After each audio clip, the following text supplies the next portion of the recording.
Roll number 26। নামের পাশে এ লিখে পরে রোলটা কল করতে যাচ্ছিল স্নিগ্ধা। থেমে গেল। মুখ তুলে ক্লাসের এদিকে ওদিকে একবার চোখ বুলিয়ে নিয়ে বলল, ফার্স্ট পিরিয়ডের প্রেজেন্ট আর টিফিনের পর অ্যাবসেন্ট। স্কুলে পড়তে পড়তে ক্লাস বাঙ্ক করতে শিখেছে। হইম। মুখটা খোঁজার চেষ্টা করল স্নিগ্ধা। ক্লাসে হইম নেই। মেয়েটার চেহারা ছোটোখাটো বলে মুখের আড়ালে ঢাকা পড়ে যায় অনেক সময়, কিন্তু আজ তার সামনের বেঞ্চেই তো বসার কথা। মেয়েটার ব্যাগটা অবধি রাখা আছে বেঞ্চের ওপরে। গেল কোথায়? ও মাঠ থেকে ফেরেনি ম্যাম। ফাঁকা বেঞ্চটার ঠিক পাশে বসা ছাত্রী উঠে দাঁড়িয়ে বলছে কথাটি। ফেরেনি মানে? কোথায় গেছে? ওর শরীরটা খারাপ লাগছিল খেলতে খেলতে, শুয়ে পড়েছিল মাঠেই। স্নিগ্ধা ধমক দিয়ে ওঠে, অসুস্থ মেয়েটাকে মাঠেই ফেলে চলে এসেলে? বাকি রোল কলটা না করেই ক্লাসরুম থেকে বেরিয়ে আসে স্নিগ্ধা। স্কুলের বাইরে দরজার কাছে দারোয়ান বসে খৈনি ডলছিল। দরজা দিয়ে বেরোতেই স্নিগ্ধা বলল, গোপালদা একটু আমার সঙ্গে আসবেন, মাঠে যেতে হবে। খানিকটা লুকোতে দেরি হয়েছে গোপালের। থতমত খেয়ে উঠে দাঁড়িয়ে বলল, মাঠে কেন দিদি? একটা মেয়ে খেলতে গিয়ে ফেরেনি এখনো। স্কুলের সামনে পিচের রাস্তাটা পার করেই মাঠ। একটু আগে উড়ন্ত ধুলো এখন ঝিমিয়ে গেছে, তার উপরে দুপুরের রোদ চিকচিক করছে। এতগুলো ছটপটে পায়ের দৌরাত্মের ক্লান্ত হয়ে ঘুমিয়ে পড়েছিল মাঠটা। ম্যাডাম ওই যে। মাঠের একদিকের প্রান্তে ছোট স্লিপ আছে, সেই দিকে এগিয়ে যায় স্নিগ্ধা। বুক সিটিয়ে গেছে তার। স্লিপের ঠিক গা ঘেঁষে পড়ে থাকে হৈম। দুটো হাত দুদিকে ছড়ানো, চোখ দুটো বন্ধ। খেলতে খেলতে কি পড়ে গেছে তাহলে? চোট লেগেছে মাথায়? হৈম শুনছিস? সজোরে তার শরীর ঠেলা দেয় স্নিগ্ধা। কপালে হাত রাখে, ভুরু কুচকে যায় তার। সাংঘাতিক জ্বর। বিড়বিড় করে, এত জ্বর নিয়ে মেয়েটা রোদের মধ্যে পড়ে আছে। হাঁটু আর ঘাড়ের কাছে ধরে তাকে কোলে তুলে নেয় স্নিগ্ধা, কিন্তু চেষ্টা করেও পারে না। 17 বছরের মেয়েটাকে কি এত সহজে কোলে তুলে নেওয়া যায়? তুমি নিয়ে এসো ওকে জলদি। প্রায় দৌড়তে দৌড়তে স্কুলে ফিরে আসে স্নিগ্ধা। ছোটোখাটো হুলুস থুলুস পড়ে যায় গোটা স্কুলে। এক ঝাঁক মেয়ে ক্লাসরুম ফেলে উঠে আসে দরজার কাছে। দু একজন ক্লাস টিচার তাদের তাড়িয়ে নিয়ে ফেরানোর চেষ্টা করে। ভিড়টাকে পাশ কাটিয়ে ক্লাসরুমের দিকে ফিরে যাচ্ছিল স্নিগ্ধা। চোখে পড়ে ক্লাসরুমের ভেতরে বসে আছে পৌলমী। মাস কয়েক আগে অবধি হরিহর আত্মা ছিল দুজনে। হৈমন্তী মাঠে পড়ে আছে জানা সত্ত্বেও দেখতে যায়নি পৌলমী। ঝগড়া হয়েছে নাকি? স্নিগ্ধা মেয়েটার কাছে এগিয়ে এলো। ওর জ্বর হয়েছে তোকে বলেনি? না, ওর সঙ্গে আমি আর কথা বলি না। কেন? ও বলতে চায় না, সবসময় দূরে দূরে থাকে। কিছু বলতে গেলেই ভীষণ রাগ করে, তাই আমিও আর কথা বলি না। স্নিগ্ধার খেয়াল হয়, সত্যি মাসখানেক তো হলো কারোর সঙ্গে তেমন একটা মেশে না হৈম। চুপচাপ স্কুলে আসে, কোনো রকম ক্লাসগুলো করেই বাড়ি চলে যায়। বাড়িতে কি কোনো সমস্যা হয়েছে মেয়েটার? আবার পৌলমীর দিকে তাকায় স্নিগ্ধা। ওর মা বাবাকে তুই চিনিস? পৌলমী দুপাশে মাথা নাড়ে, না ম্যাম। বাবা মার ব্যাপারে তো কিছু বলেনি? কয়েক সেকেন্ড চুপ করে ভাবে স্নিগ্ধা, তারপর বেঞ্চ ছেড়ে উঠে পড়ে বলে, আজকের মতো ক্লাস আর হবে বলে মনে হয় না। ক্লাসরুমেই থাক, হট্টগোলের মধ্যে যেতে হবে না তোকে। স্কুলের তরফ থেকে হেডমিস্ট্রেস শেফালি দত্ত ফোন করে হৈমন্তীর বাবা মাকে এবং তাদের ডেকে পাঠালেন। আধ ঘন্টার মধ্যে নিজেদের গাড়ি করে স্কুলে এসে হাজির হয় দুজনে। এতক্ষণে জ্ঞান ফিরেছে হৈমন্তীর। সে শেফালি দত্তের ঘরেই একটা অপেক্ষাকৃত আরামদায়ক চেয়ারে আধশোয়া হয়ে আছে। মাঝে মধ্যে ঘুরে ফিরে তাকাচ্ছে ঘরের চারিদিকে। কখনো চোখ রগড়াচ্ছে কিংবা আঙুল দিয়ে ডলছে নাকের ডগা। এতক্ষণ একটাও কথা বলেনি সে। বাবা মায়ের দিকে ফিরে তাকিয়েছিল একবার, তারপর চোখ নামিয়ে নিয়েছে। এভাবে জ্বর গায়ে স্কুলে পাঠিয়েছেন মেয়েকে, কিছু একটা হয়ে গেলে? রাগান্বিত গলাতে এই কথাগুলো বললেন শেফালি দত্ত। মিসেস ঘোষ মিনমিন করে বললেন, এই মাসে অনেকগুলি কামাই হয়েছে, 2 দিন হলো জ্বরটা একটু কমেছে, তাই ভাবলাম। ডাক্তার দেখিয়েছেন? আগে হ্যাঁ। ওষুধ খাচ্ছে ও, কিন্তু কাজ হচ্ছে না কিছুতেই। একটু করে কমছে, আবার সন্ধ্যের দিকে জ্বরটা আবার বাড়ছে। এই ভাইরাল ফিভারটা খুব হচ্ছে আজকাল, বেয়ারা অসুখ একটা। এতদিন ধরে ভাইরাল ফিভার? স্নিগ্ধা পাশ থেকে বলে ওঠে, তাছাড়া ওর সহপাঠীরা বলছিল কয়েক মাস হলো কারোর সঙ্গে মিশছেও না। মিস্টার ঘোষ এবার মুখ খুললেন। শুধু জ্বর নয় ম্যাম, ওর চামড়াতেও কিছু একটা হয়েছে, তো ডার্মাটোলজিস্ট দেখান। দত্ত মুখ নামিয়ে বললেন, ঠিক কি হয়েছে বলুন তো। স্নিগ্ধা ঘুরে বসে। রাতে ঘুম হয় না ভালো করে, সারাক্ষণ বলে গলা ব্যথা, মাথায় ব্যথা, রোজই প্রায় দু একবার বমি হচ্ছে ওর। আর চামড়ার কথা বলতে গিয়েও একটু থেমে যান মিসেস ঘোষ।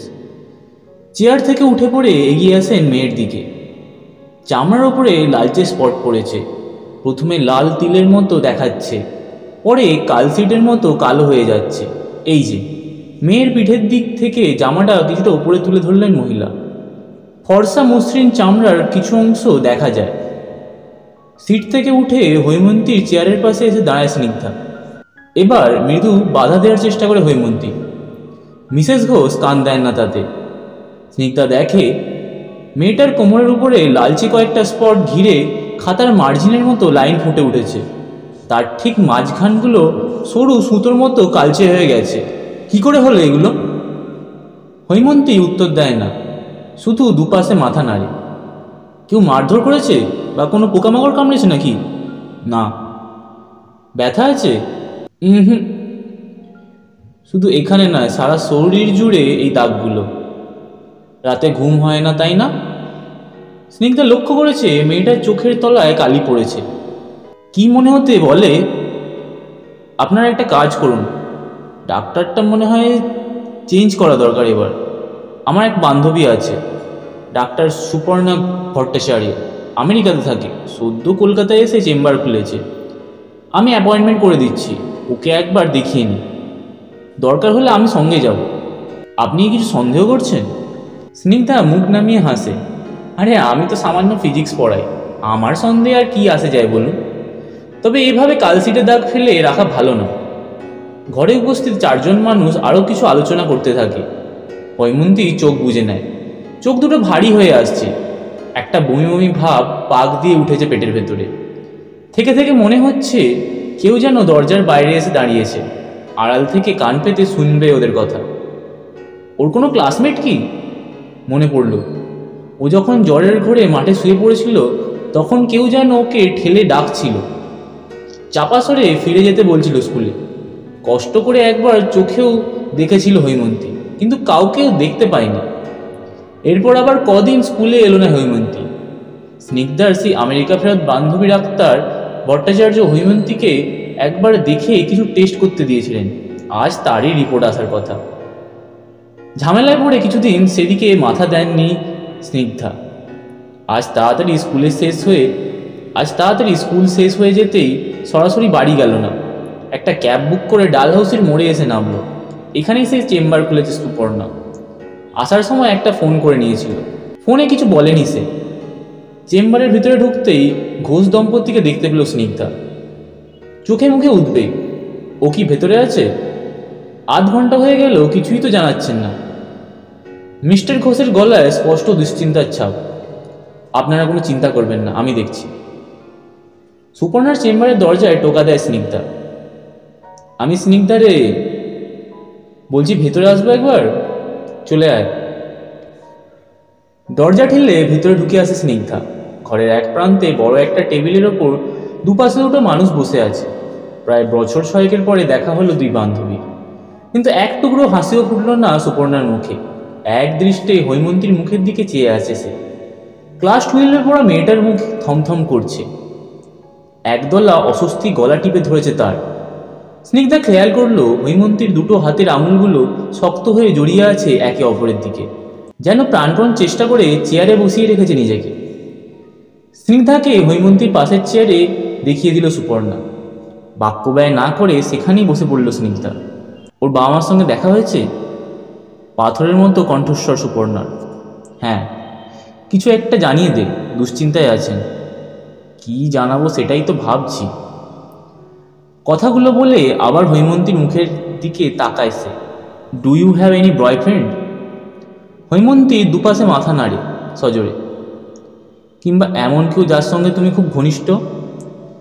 স্নিগ্ধা বুঝতে পারে হৈমন্তীর শরীর জুড়ে অস্বস্তির কারণ।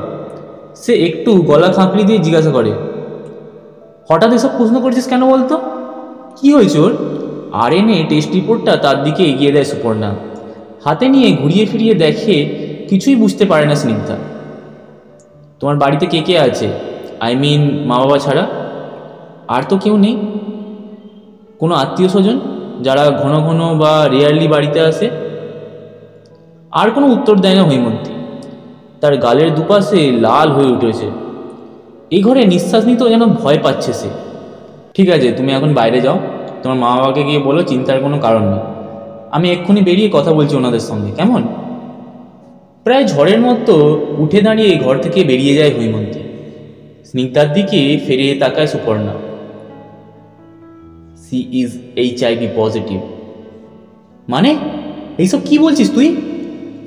থরথরিয়ে কেঁপে ওঠে স্নিগ্ধার শরীর। ওর ঘাড়ের দাগগুলো দেখেই সন্দেহ হয়েছিল। ভাইরাসটা অ্যাক্টিভ হয়নি এখন, সম্ভবত কয়েক উইক আগেই ইনফেক্টেড হয়েছে। RNA টেস্ট একটু এক্সপেন্সিভ, কিন্তু একেবারে প্রাইমারি স্টেজে ধরা পড়েছে।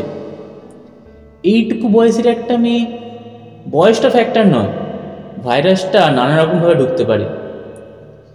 বডিলি ফ্লুইড বা সেক্সুয়াল ইন্টারকোর্স আমাদের গার্লস স্কুলে? বাড়ি বা প্রাইভেট টিউশন তো গার্লস নয়। রিপোর্টের ওপর চোখ বোলাতে বোলাতে বলে সুপর্ণা। তাছাড়া রিসেন্টলি কোনো ইঞ্জেকশন নিয়ে থাকলে আর সিরিঞ্জ ইনফেক্টেড থাকলে সেখান থেকেও হতে পারে। স্নিগ্ধার মাথা ঝিমঝিম করছিল। গোটা চেম্বারটা বনবন করে ঘুরতে শুরু করে যেন। সামনে রাখা রিপোর্টের কাগজটার লেখাগুলো গুলিয়ে গিয়ে হাইরোগ্লিফিকের মতো দেখাচ্ছে। আমি কিন্তু এখন বিশ্বাস করতে পারছি না, এসব হলো কি করে? একটু ইতস্তত করে সুপর্ণা। আমি সাজেস্ট করছি না, কিন্তু অভিজ্ঞতা থেকে বলছি এইসব ক্ষেত্রে ডোমেস্টিক রেপ ইনভলভ থাকতে পারে। ইন এনি কেস ওর বাবা মাকে ব্যাপারটা জানানো দরকার। সারা জীবন পড়ে আছে সামনে। এত স্টুডিয়াস একটা মেয়ে, তুই কি এক্সপেক্ট করছিস? তাও মোটামুটি কত বছর? ক্যানট সে। ভাইরাস যতদিন না অ্যাক্টিভ হচ্ছে কিছু বলা যায় না। এমনও হতে পারে বছর 10 শরীরে বাসা বেঁধে সে বসে থাকলো, কেউ বুঝতেও পারল না। আবার আজ বাড়ি ফিরেই অ্যাক্টিভ হয়ে যেতে পারে। হৈমন্তীর মুখটা বারবার চোখের সামনে ভেসে উঠছে স্নিগ্ধার। ভারী নরম ও লাজুক স্বভাবের মেয়েটি, একটু মুখচোর গোচরের, কিন্তু চোখ দুটো ভারী উজ্জ্বল। আমার মনে হয় কথাটা ওকে এখনই জানানো দরকার। আই মিন অলরেডি ওর যদি কোনো বয়ফ্রেন্ড থাকে, আর একটি মানুষের জীবন নিয়ে রিস্ক নেওয়াটা উচিত নয়। আমি ওর বাবা মাকে বুঝিয়ে বলছি, তুই ওর সঙ্গে একটু কথা বল। একটা দীর্ঘশ্বাস ছেড়ে উঠে পড়ে স্নিগ্ধা। পা দুটোই জোর পাচ্ছে না অনেকক্ষণ থেকেই। হেয়ার লাইন বরাবর একটা কনকনে হাওয়া যেন বরফের কুচি ছড়িয়ে দিচ্ছে ক্রমাগত। দুটো হাত দিয়ে মুছে নেয় চোখ। ঠোঁট দুটো কেঁপে উঠছে অজান্তে। বাইরে বসে আছে 3 জন। এগিয়ে এসে হৈমন্তীর কাঁধে একটা হাত রাখলো স্নিগ্ধা। নিচু ও চাপা গলায় বলে, তোর সঙ্গে একটা কথা আছে, আয় আমার সঙ্গে। রিসেপশনের ঠিক সামনে দিয়ে এগিয়ে যাওয়া সরু প্যাসেজটা একেবারে শেষ প্রান্তে এসে একটু বেঁকে গেছে। ছোট্ট একটা খাঁজ তৈরি হয়েছে সেখানে। প্যাসেজের মধ্যে দাঁড়িয়ে দেখা যায় না জায়গাটা। সেখানে হৈমন্তীকে এনে দাঁড় করায় স্নিগ্ধা। খানিকটা ঝুঁকে তার কাঁধ দুটো ধরে রাখে। মেয়েটা যেন একটু থতমত খেয়ে যায়। চোখ দুটো স্বাভাবিক তুলার মতো একটি বড় বড় দেখাচ্ছে। আমি একটা প্রশ্ন করব, মনে করে উত্তর দিবি ঠিক করে?